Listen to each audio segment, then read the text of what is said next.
There were no tears, no farewells, no comforting shoulders to lean on.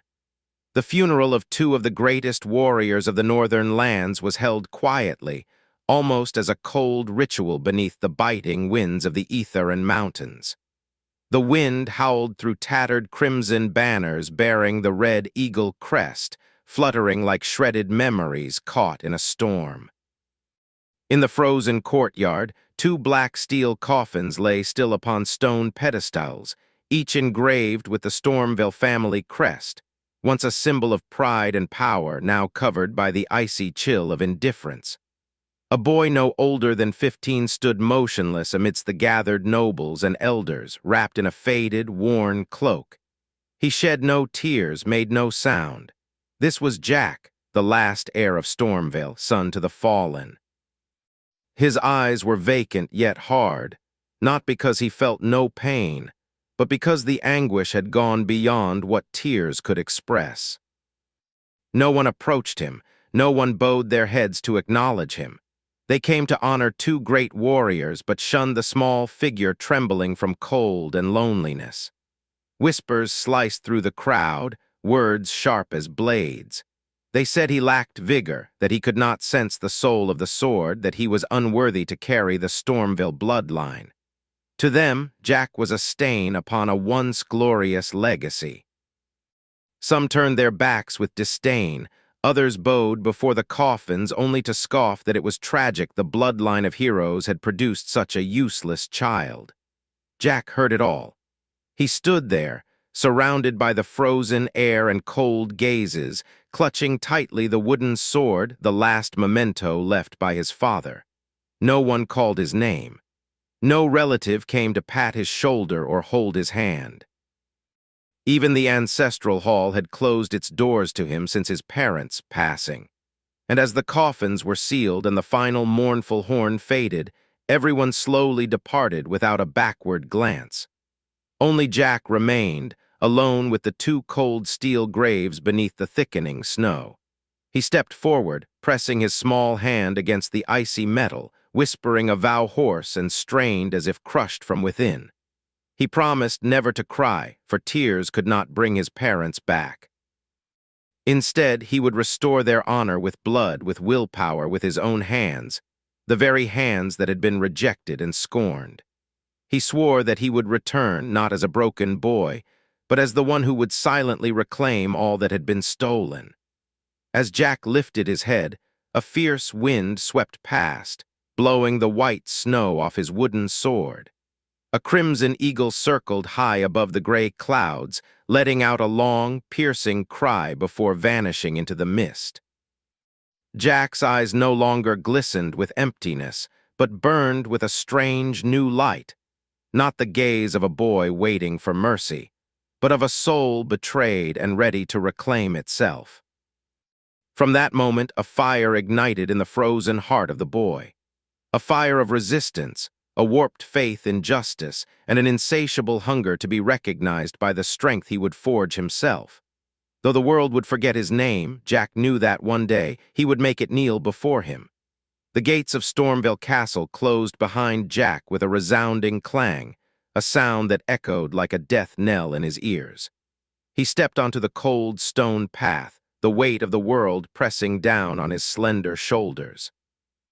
The blood of his ancestors ran through his veins, but it might as well have been water. The family that once held him as their heir now cast him out like a stray dog. No longer a lord, no longer a son, just a boy abandoned by fate and kin. Jack wandered through the frost-bitten towns and barren villages of the northern lands. His clothes hung in tatters, his face sunken from hunger and despair. The once proud heir was reduced to begging for scraps, crawling through the filth of streets that had never known kindness.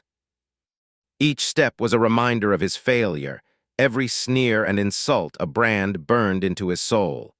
The world was cruel, unyielding, and Jack was weaker than any of them. Nights were the hardest.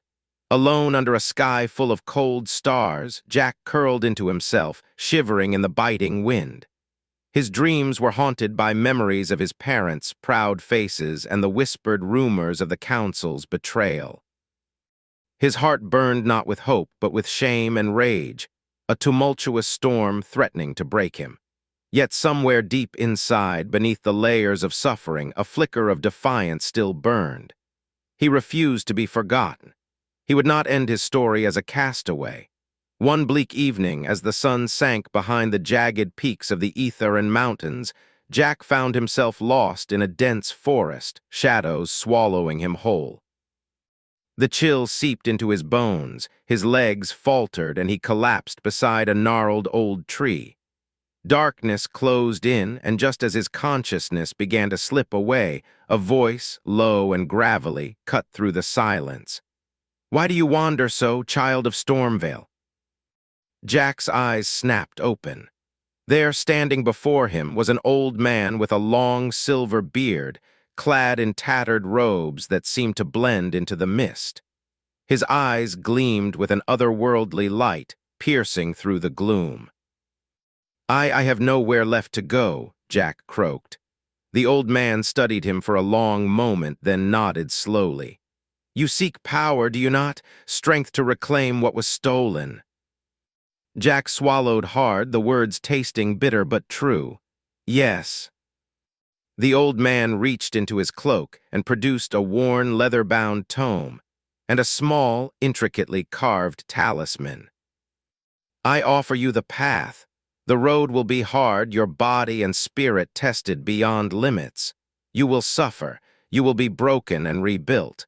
But if you persevere, you will become more than you ever dreamed." Jack hesitated, then clenched his fists. "I accept." From that night forward, Jack became the old man's disciple.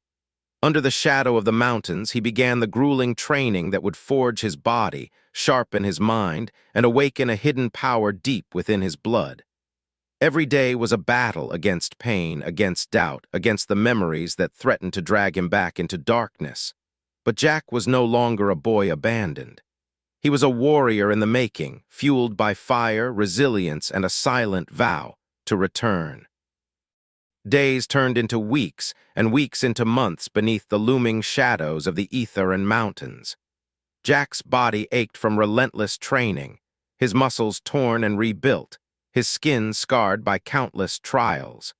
The old man's lessons were brutal and unyielding.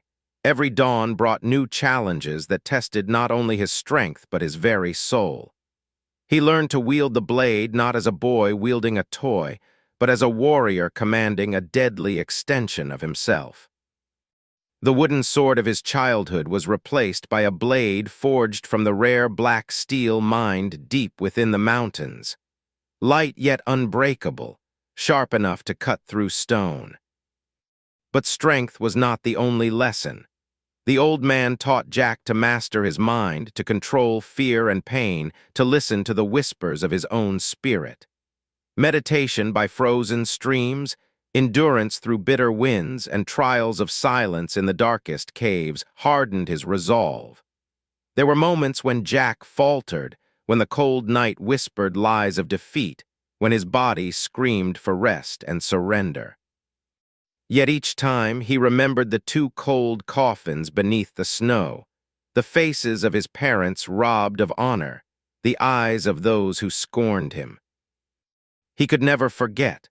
Slowly, the dormant power within him began to awaken, a fierce energy coursing through his veins, a burning fire that lifted him beyond mere mortal limits. It was raw and wild, unpredictable, but it was his. One day, standing on a cliff's edge, the wind tearing through his cloak, Jack closed his eyes and reached deep inside himself. The air around him shimmered with invisible force. His heartbeat thundered loud enough to shake the mountains. When he opened his eyes, they blazed with a fierce light, a promise to the world that the boy who was cast out had become something else entirely. No longer a rejected heir, no longer a forgotten child, but a warrior destined to rewrite his fate. His journey was far from over, but the path back to Stormvale had begun. The long shadow of exile was finally lifting as Jack descended from the mountains, his body stronger, his spirit unbreakable. The boy who had once been discarded now carried himself like a man forged by fire and ice, calm, determined, and dangerous. As he approached the familiar lands of Stormvale, memories surged like a tide. The cold stares of the council, the whispered betrayals, the icy rejection that had banished him. But Jack no longer trembled beneath their gaze. His eyes, once filled with doubt, now burned with the fierce light of vengeance and justice. Word of his return spread swiftly among the nobles and townsfolk. Whispers turned to fear as rumors of a shadowy warrior with unmatched power circulated through the region. Those who had scorned him found themselves glancing nervously over their shoulders. Jack did not seek empty celebrations or hollow titles. His mission was clear: reclaim the honor stolen from his family and bring justice to those who had wronged him. But vengeance alone was not enough. In his heart grew a new purpose: to protect the weak, to be a beacon for those cast aside by fate, just as he once was. His path was neither easy nor welcomed. Old enemies rose to challenge him, testing the limits of his newfound strength. But with every battle, Jack grew fiercer, more relentless. His name became a whispered legend in taverns and market squares, a symbol of hope for the oppressed and a nightmare for the corrupt. Yet beneath the warrior's steely exterior lay the boy who had stood alone in the snow, clutching a wooden sword and promising to return. That promise drove him forward, a silent vow that no darkness, no betrayal could ever extinguish. The storm was rising, and Jack was its harbinger. Jack's return was more than a quest for vengeance. It was the beginning of a new chapter, not just for himself, but for all those who had been forgotten and cast aside. Word spread quickly among the villages ravaged by bandits and the poor left to fend for themselves. A new protector had arisen.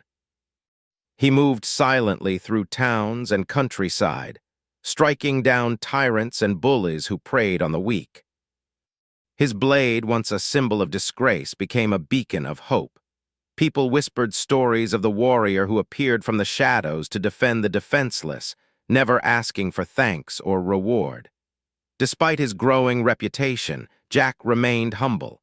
Beneath the hardened exterior was the same boy who had known hunger, cold, and loneliness.